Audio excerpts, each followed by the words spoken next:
My name is Andrew Jantz. I'm a husband and father. My background, as far as my career, was in publishing. That career sort of imploded when I got sick. My name is Kira Van Gelder. I am 36 years old.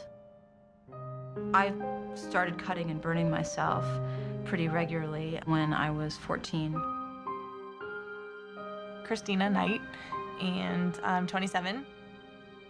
I sensed that something was going on in my teenage years, especially like my senior year of high school. I knew that something was up, but I didn't know what it was, and I kind of tried to avoid it as much as possible.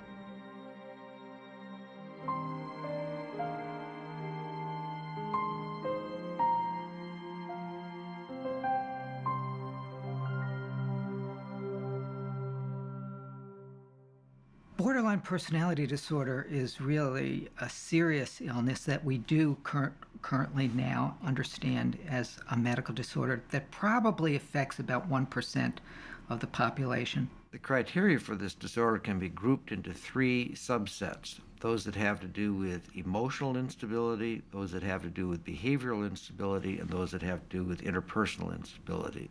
People with borderline personality experience emotions more intensely. Someone can say something to me and I can have a severe reaction, and then 2 minutes later I can have another completely different severe reaction.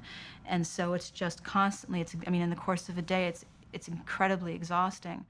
You also find a real pattern of a lot of interpersonal problems. They tend to be, on the one hand, very dependent and clinging, and on the other, rapidly enraged and rejecting. The hardest part for me was when she was acting out in a behavioral way that was really angry. You can't have interpersonal relationships if you're not emotionally stable. It's extremely difficult to deal with someone who hates you one day, likes you the next day, and could love you the third day.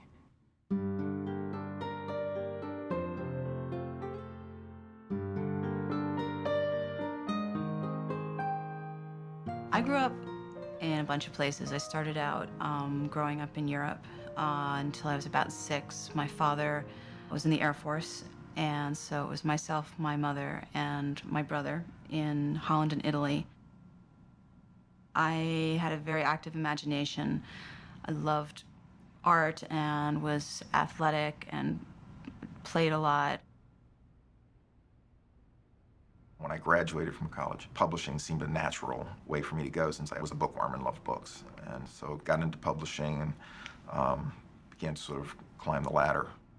I had a good job, nice wife, had 2 beautiful children, bought a beautiful Victorian in a nice town. I had it all.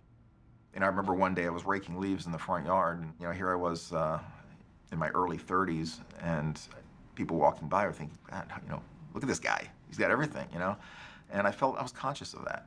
I felt fortunate. A lot of people in my life, or just people that I would meet, I'm sure, and I know this, they thought that I had everything together. They thought that everything was perfect because that's how I appeared to the world. I appeared as someone who had everything going for them, and that I was under control of everything, and that I had all these goals. Really, until she was in her mid-teens, everything seemed to be very normal. She was a very involved child with a lot of sports, very good at gymnastics and soccer, and she was very motivated in school. Outwardly, I think people thought I was very affable and outgoing and personable, and I was a good manager. I worked well with people. What was happening inside of me was a different story. That began to get worse and worse.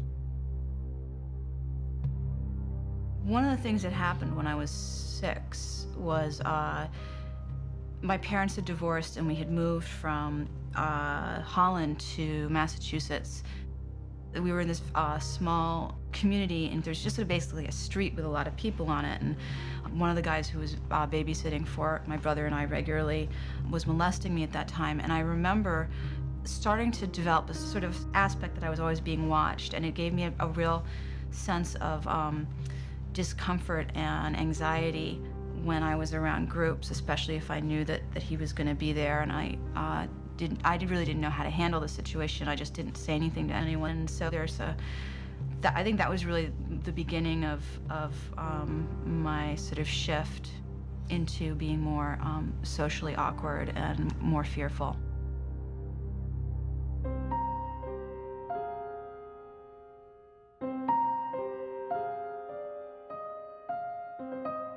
There was a sense of not really knowing who you are. I mean, I think there had always been sort of a chameleon-like character in me. I was always sort of being who other people wanted me to be or who they expected me to be.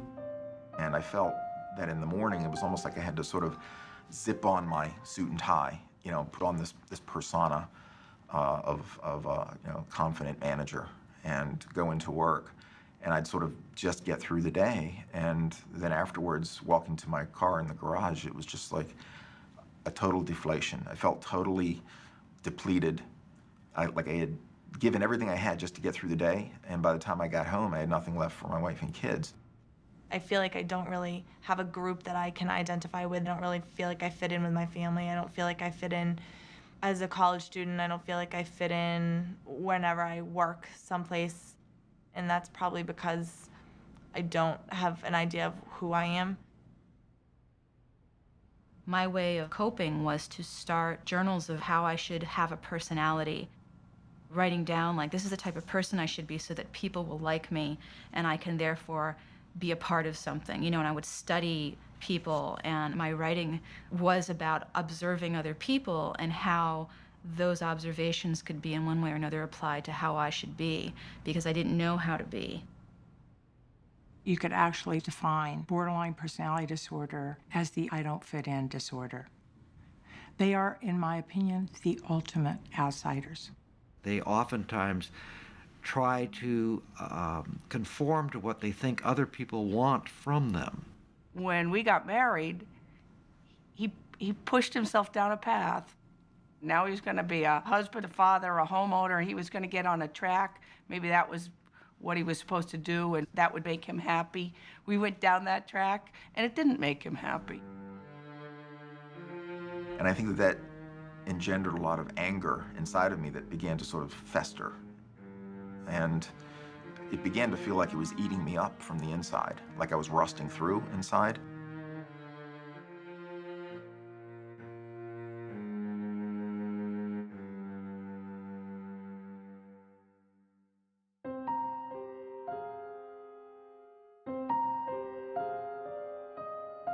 I remember one time when I was in 9th grade, actually, and I had finally made a friend.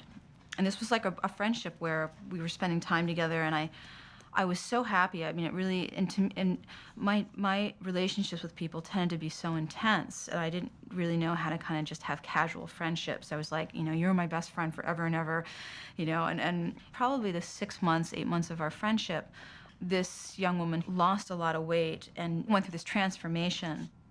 You know, her sort of moving up the social ladder and hanging out with the kids who were cooler and prettier and whatever. And when she did that, I found that I was unable to accept what she had done. I ended up sending her a letter written in my blood.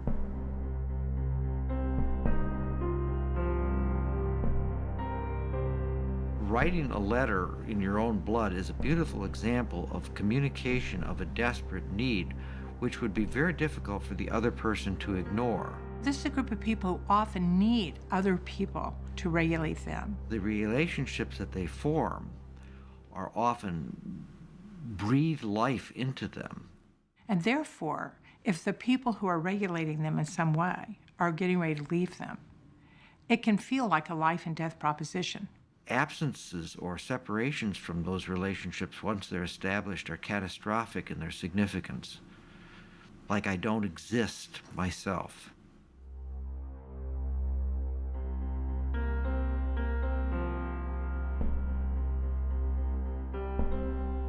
I'm not sure that people with borderline personality disorder know that they're being manipulative, but it comes across that way often to the people who are living with them or who are around them.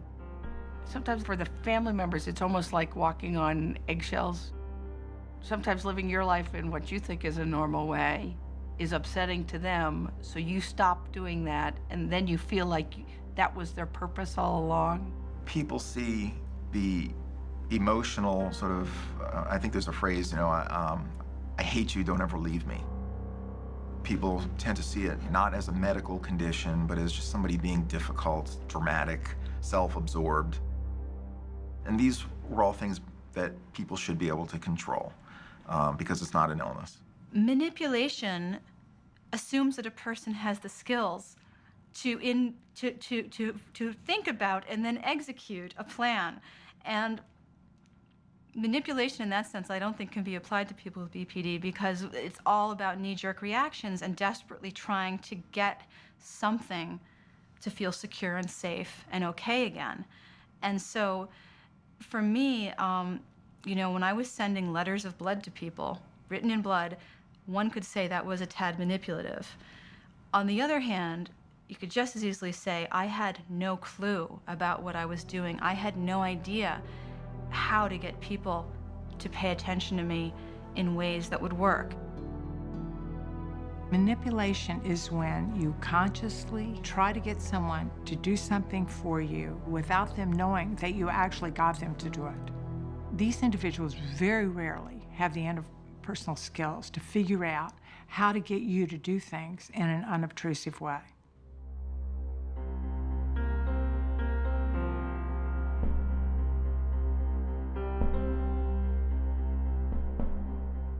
I began to lose a sense of connection with my wife and kids.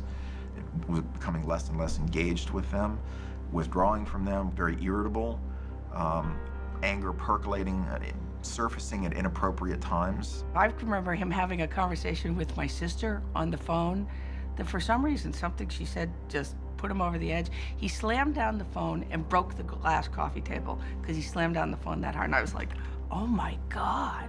Another time I remember practically, I was trying to get dressed for work, and something minor was getting me angry, and something like trying to take my suit off a hanger, and it got caught.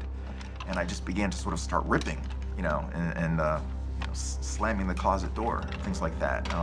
Physical aggression that was coming out, not against anybody, but just things. This is a group of people who emotionally respond much more sensitively to things. In other words, they respond to some small thing when for you it might take something big. So that's just an emotional vulnerability factor. The second thing you have to know about them is not only do they respond to a very small event, they respond very rapidly. They say that borderlines can feel like burn victims, that their skin is just raw, like someone who's been burned, and that if something is said to them or done to them, that they feel it with the intensity that you would if you poked somebody in the arm that didn't have skin on their arm. It's really easy for me to get out of control. And it takes a while for me to be able to calm myself down. There was a specific instance, I went up to this street vendor and he had these markers. And he had the markers spread out all over the table. And there was paper there. I should be able to use the markers and draw on the paper to see what the markers did. But he didn't want me to touch the markers. I lost my mind. To the point where my boyfriend at the time was like, we need to leave. He had to drag me away from there because I was so upset and could not understand why he would have the markers and the paper out on the table if he didn't want people to touch them, and he just didn't want me to touch them. I think that it was embarrassing to the person that she was with, and she doesn't seem to understand at the time that it's over the top and an incident that didn't need to escalate to that degree. I got so heated about it so quickly that I felt like I didn't have any control over it. And I obsessed about that for days afterwards. And I told the story to so many different people just to justify that I was right in the fact that I should have been able to use the markers. Individuals who meet criteria for borderline personality disorder ordinarily, no matter how hard they try, despite all their very best intentions, simply cannot regulate themselves.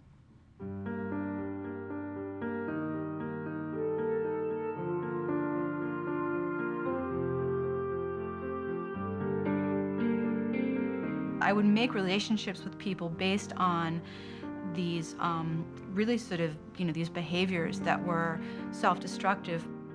There was always sort of like the getting high or the doing something dangerous.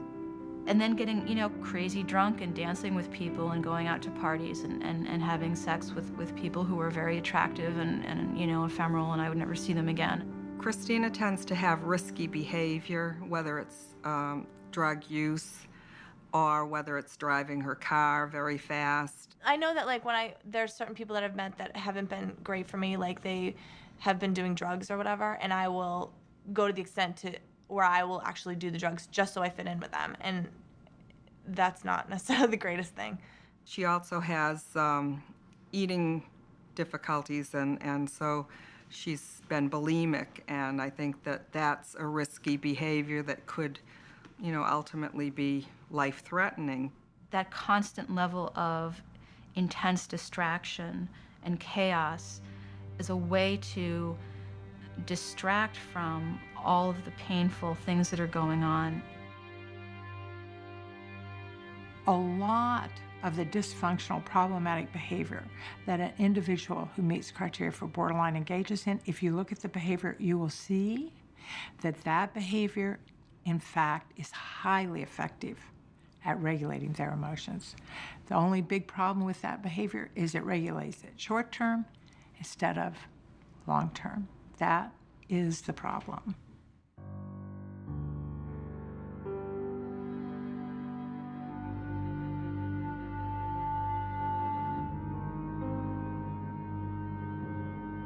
I started cutting when I was 14. I had become infatuated with another student and was rejected. And the rejection, this was like a romantic infatuation, was very public. I was very upset, and I went into the bathroom in between classes, and I had a tack, and I just started dragging the tack along my arm. I remember once feeling very hurt by a conversation I had with my father. And there was a lot of anger and emotion, and I slammed down the phone, and I went and got a razor blade, and I started cutting my wrist. Anytime that I've cut, it's been because my emotions were so intense that I needed a different outlet for them, and to inflict physical pain on myself was a relief because then I could focus on the physical pain and I didn't have to focus on the emotional pain that I was feeling. To me, it was like a cigarette break in a sense, and a way of being able to manage the feelings that I hadn't found a way to do yet. There's no doubt about it at all. Cutting and physically damaging the self regulates emotions in this group of people. No one is clear on exactly why it happens, and there's a lot of research on it. The self-destructive behaviors of borderline patients can definitely serve to help them alleviate feeling states that they can't stand, oftentimes feeling states that they can't even articulate. There's a kind of gratification to it as you're cutting, and you're seeing the blood come out. There's a satisfaction, and after you do it, I'd make 4, 5, 6 cuts on my wrist and see the blood coming out. There was a sense of relief afterwards. I'd be sort of shaking with excitement, but feeling calm, and the emotional storm I was feeling had sort of subsided. He would come down to me and go, "Look," and he'd have blood down his arm, and but he'd have this look like he almost felt better now. On the perfectly pragmatic side, the reason it's a bad idea is it means that you never solve the problem that generated an emotion in the first place. So it becomes like taking drugs. It's a way to avoid, distract, or get out of something, but it isn't a way that makes you look at it and figure out how to solve it. Long term, you cannot be a parent, you can't be a successful person, you can't be at work and say, okay, oh yeah, right, I don't solve problems, I cut. Okay, I'll cut. You'll have to leave meetings. You have to leave your children somewhere. I mean, how in the world are you going to live your life if this is how you solve your problems?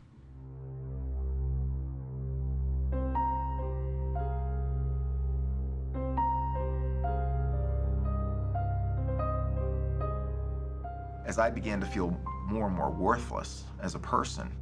I began to feel that people would be better off without me because I was just falling apart. It was sort of a burning wreck of a person. So the only way out, as I saw it, was suicide. The thing that started happening is I wasn't able to live with what was inside of me and what I was dealing with around me. I felt very powerless.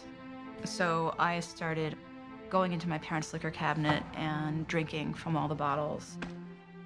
I began to think about it more and more, and it became almost like a little seed that started growing, and suicide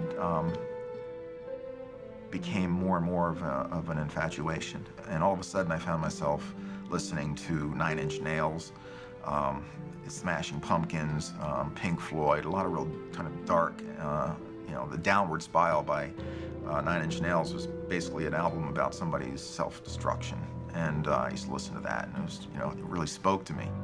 I was pretty much walking around every day with a bottle of whiskey in my backpack and razor blades and just drinking as much as I could and then going into the woods and cutting myself and hoping I could actually make the cut that would do it. I began to think about doing it more realistically, and I basically flirted with everything.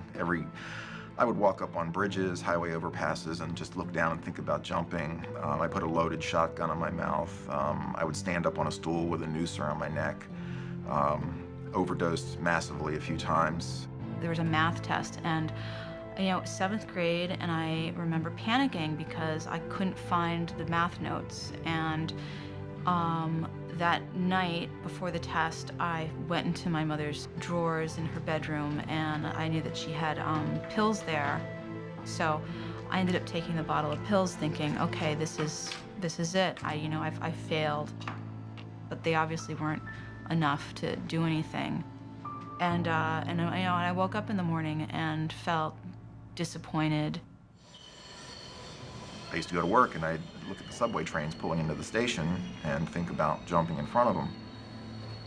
I actually did go for a walk in a subway station downtown Boston once. Just wrote a suicide note. I was dressed up in my suit, walked out of my office, and walked into a tunnel at Park Street Station. I can still recall seeing, you know, the darkness ahead of me as I was walking in the tunnel, and seeing my shadow in front of me growing longer and longer as the subway train came up behind me. And I was just totally detached. I didn't feel afraid. I didn't feel depressed, really. I was just kind of like shut down completely. And the train stopped, and I turned around and started walking, you know, next to the train to get back out of the tunnel. And when I got out, went to a payphone, called 911, and said, you know, I just went for a walk in a subway tunnel. I think I need to be put into the hospital. Thinking about suicide or wanting to be dead is extraordinarily common.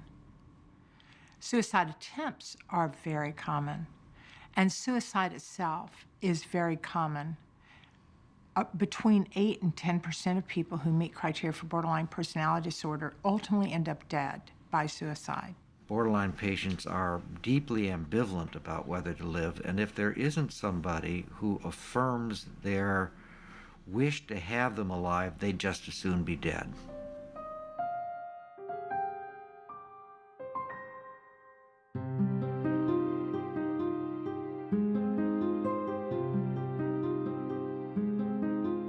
I had to drop out my second semester. The following year, I tried to go back to school. I got depressed again. I dropped out again, but more severe, to the point where I was, had the suicidal ideation, and I was just kind of sick of feeling the way that I had been feeling for the past couple of years, and I wanted more of an answer. After getting a GED and going back to school, dropping out of college, going back to college, finishing college, going to graduate school for creative writing, and at that point, I was starting to teach art and memoir writing. But what I was discovering was that my ability to function in life was really compromised by these reactions I'd have to situations, to relationships, to responsibilities, to stress. She went to McLean Hospital after she had gotten her master's degree. And she had climbed out, but she had achieved a goal in her life, and then everything fell apart. Everything fell apart. That was when I really saw what could happen to her.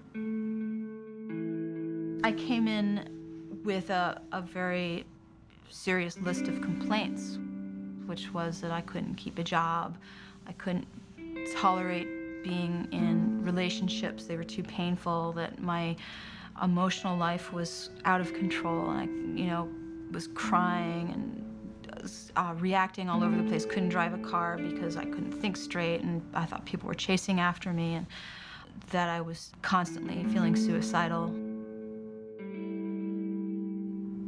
Just my perceptions were very skewed. I couldn't see things clearly. I had no sense of who I was. Well, the staff doctor that was treating me came in and told me, I think that you have borderline personality disorder, and I immediately thought that that meant I was on the borderline between like sanity and insanity or something.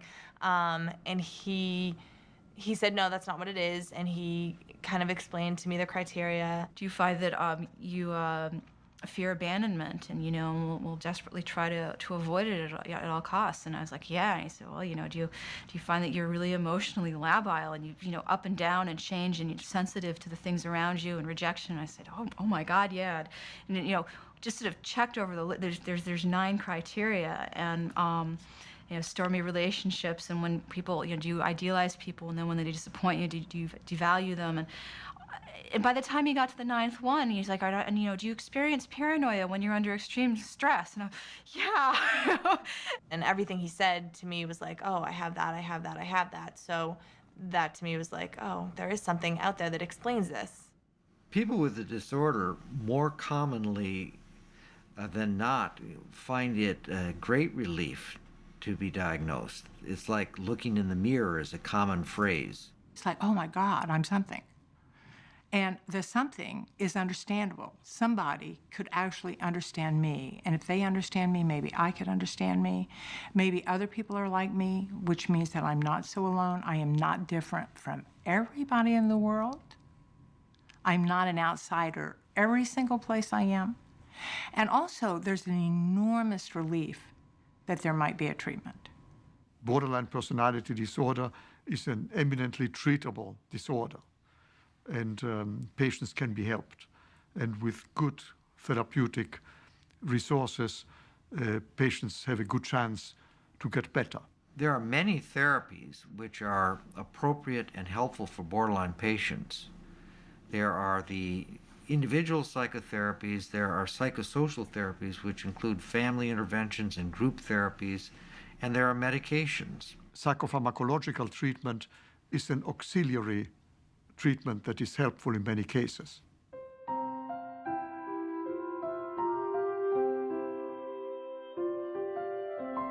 We have very few evidence-based treatments for borderline personality disorder at this point. DBT is probably the treatment for which there is the greatest evidence. Dialectical behavior therapy was designed very specifically for people who self-harmed and had strong suicidal impulses. It basically is helping you to deal with situations that are going to come up every day, and your emotional reaction is going to be a certain way, and it helps you deal with that emotional reaction. It helps you find ways to stabilize yourself. It is the synthesis or merging of trying to change something while simultaneously radically accepting that it is what it is. It encourages, first of all, the person who's suffering to step out and look at their own emotions as a third person might, rather than to immediately act on them. The reason it's called dialectical behavior therapy is because the treatment itself is a synthesis of both the change in behavior therapy and the acceptance, which, when the treatment was developed, was drawn primarily from my own practice and experience in Zen. It used to feel literally like people's eyes would have a physical effect on my body. Like my neck would prickle and my heart would constrict. And I interpret that they are looking at me in a hostile way. You know, the fact is, they are looking at me. But I can't assume what they're feeling inside and what they're thinking. DBT has helped me tolerate that I feel this thing and I interpret it this way, but it may not necessarily be the reality. I liked dialectical behavioral therapy because there were things that I could work on a daily basis that would help me get through the day, and there were certain exercises that I could do, and there was concrete things that I could do. The last time I desperately wanted to cut myself, I did a type of technique that I learned through DBT, which is I went and I held ice cubes in my hand. And putting ice cubes in your hand when you really want to experience physical pain is a way of focusing on something without necessarily hurting yourself. Instead of saying, oh, I just shouldn't feel this way, or oh, I need to change the way I feel, you learn how to work with what you're experiencing in an more effective way. It is so effective that we've had some clients, when they knew they were going to have to discuss something extremely intense like sexual abuse or rape or something like that, actually go to the store and buy those little cubes that you can put in your freezer, the ones that are wrapped up, and you can put them in your freezer. And when they have to have a session like that, they take them with them to the therapist's office, hold them in their hands during the session.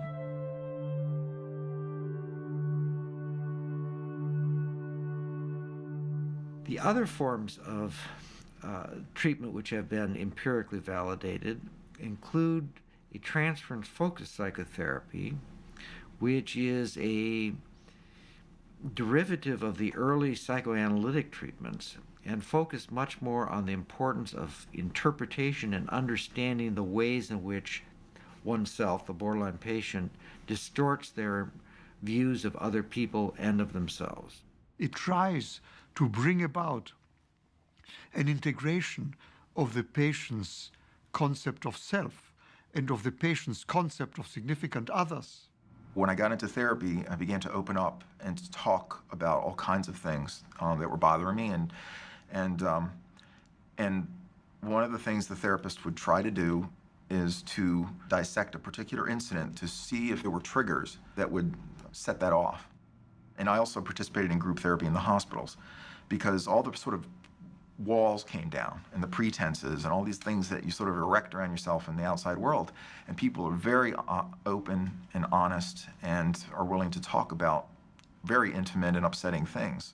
It's very important for patients or their families who are troubled by borderline personality disorder to find clinicians who are knowledgeable about this and have experience with it and want to treat them.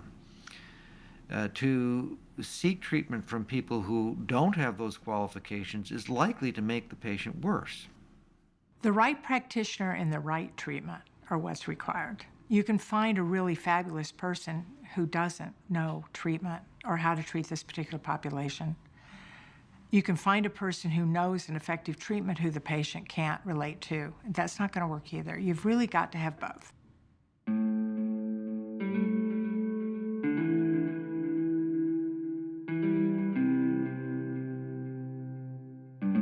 When I was first diagnosed, I thought that it was basically all my fault and that it was an environmental thing and that I should be able to, fix it myself.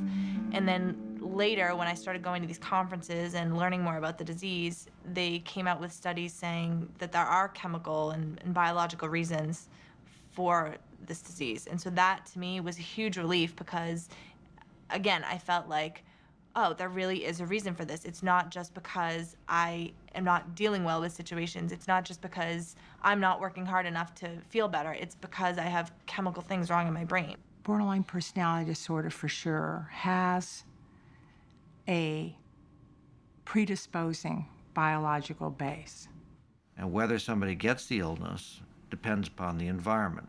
In that respect, it's not unlike diabetes or high blood pressure within traditional medicine. Take an interaction with another person, for example. We're sitting here talking. I see your face. Well, in the brain, there's two pathways.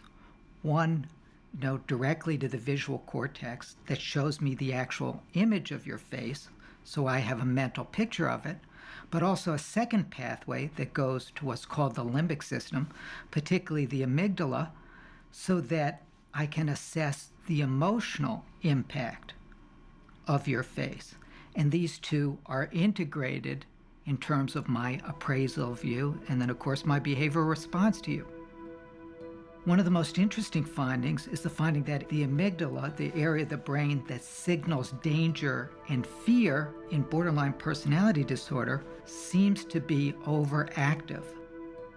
So that a face that a non-borderline person would react to in a neutral way, a borderline person may actually see as fearful. And when you talk to patients, I think what you hear is they experience other people as angry, critical, and hostile towards them, when indeed, in many instances, that may not be the other person's intent.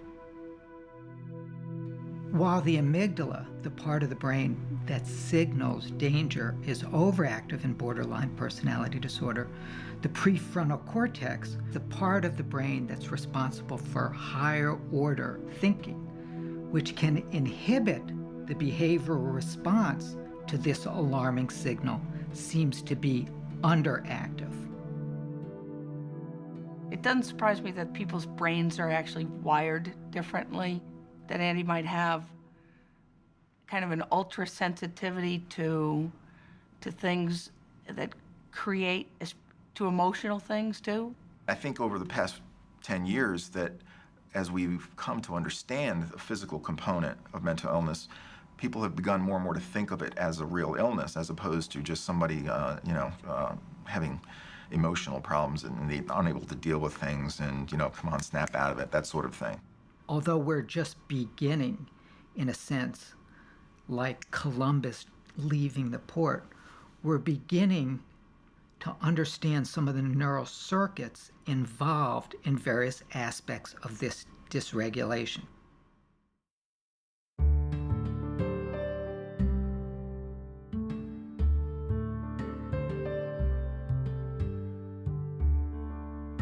It would be fair to say that BPD can be hell for families. Having a person with borderline personality disorder as in your family is devastating. There's something in the nature of this condition and in its symptoms that can draw, not only from families, but from trained clinicians, unhelpful responses. From my experience, the most common response of other people who are around people meeting criteria for borderline personality disorder is that their response is shape up. If I had known about BPD at the time of her adolescence, I think I would have been much more attuned to the fact that she reacted very quickly to things that were things that she disagreed with. It was a huge, what appeared to us, overreaction and then an inability to regroup.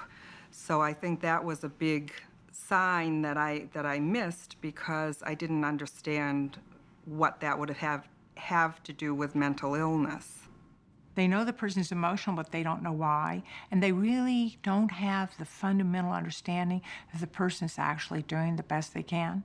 It's important for me to get all the emotions out that I'm feeling, because if I don't, then I obsess about them and I pick myself apart and I think about every, interaction that I had with every person that I interacted with, and I can make myself crazy thinking about, did I do this wrong, or, did that person like me, or did they not like me, or...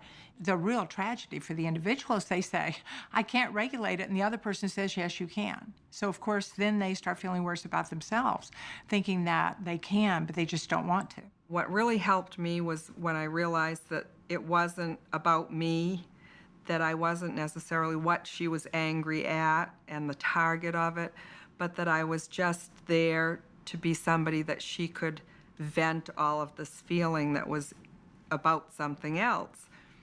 So I don't know if you remember the comedian Gallagher, And Gallagher used to smash watermelons and things, and the people in the front row would have to put on raincoats or something to cover them up because they'd get splattered with all the watermelon juices. And so I kind of likened myself to being in the front row with Gallagher when he was about to smash the watermelons. She just understands that I need to get it out and that there's nothing wrong with that, and that she doesn't have to help me qualify anything. It's just, that's how I feel. I need to get it out, and once I get it out, I feel a lot better. We have guidelines for families which suggest that when their borderline offspring or family member has one of these excessively angry reactions, that they listen carefully, look for whatever is true about it, and by validating that part of it which makes sense, it'll calm the person down. To address the part of it which is excessive and inappropriate can and should only be done in a context when the borderline person is themselves calm. You know, when you have a child with this disorder, it's not something you talk about at weddings, that you go out socializing. You often don't talk about these kinds of things. So when family members go to a support group, it's an incredible process that happens for them because they feel that someone else understands them and understands what they've gone through. You know, BPD is so much a disorder of relations, and the recovery really involves being able to get back into communities and have relationships and tolerate the distress and, you know, build up a life for yourself again.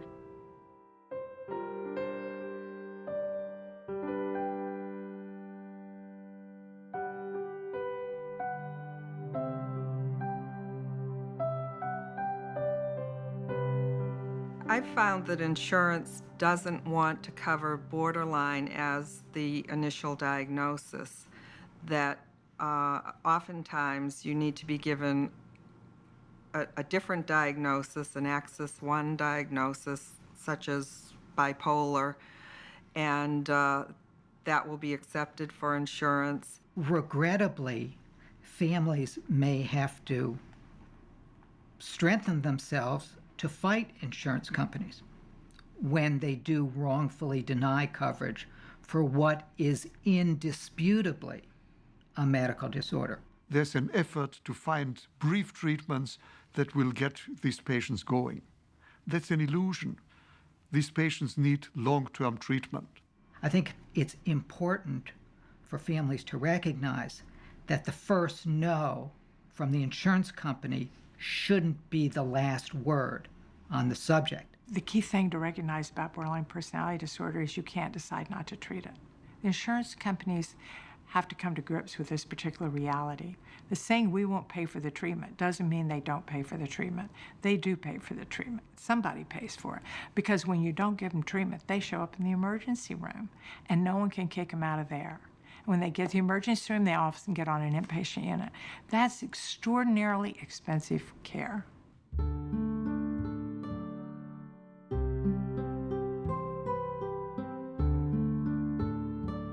When family members call me for the first time, the first thing I want to give them is hope. I want them to know that people with this disorder get better. For somebody whose family member has just recently been diagnosed, I would say that they want to participate in the therapy, get to understand what's going on and what to expect, that they've probably got a long haul, but the more they understand it, the better off they are. Borderline personality disorder is often called the good prognosis diagnosis, and that's because people get better. People recover from this disorder. They manage their lives in effective ways. They have children. They have careers. People with this disorder have a remission, meaning that their psychopathology is greatly reduced within a couple of years, and when that happens, it's sustained. Relapses are not common. The emotionality that they have, the tendency to react quickly, will probably always be there, but you can build a corresponding tendency to be able to regulate. The payoff is that rather than having short series of intense, volatile interactions with people, you're probably going to go through a dry period where it feels like there's no one around, and then things start building. I developed the vocabulary to say to people, I get triggered because of this, or I'm having a borderline moment right now. I think you're rejecting me. When you get the diagnosis and a set of language to bring awareness to the interpersonal dynamics, things that used to destroy relationships become opportunities to build a new level of communication. I think the thing that was really helpful to me was to just know that I love my daughter more than I need to be right all the time. That the relationship is the most important thing to me. That if I can hang in there and learn to understand the perspective of the other person, that it's worth it to hang in there, that we really have a great relationship in spite of a lot of ups and downs. It's also learning that life with a borderline can be a roller coaster ride, and I don't always have to hop on the ride. I think that families should remember that most people with this illness will recover. In some instances, it will take time, and that this really is not a sprint, but a long-distance race. There's this crucial element that I think is so important, which is the will and the desire to confront what's going on with yourself and believe that if you confront it and you get help for it, things are going to be so much better. And I can look back now and see that I'm much better off today than I was when I was trying to do things on my own. But it takes an awful lot of trust and faith in the people around you to admit to having something that's so stigmatized, and then to put yourself in their hands and say, please help me.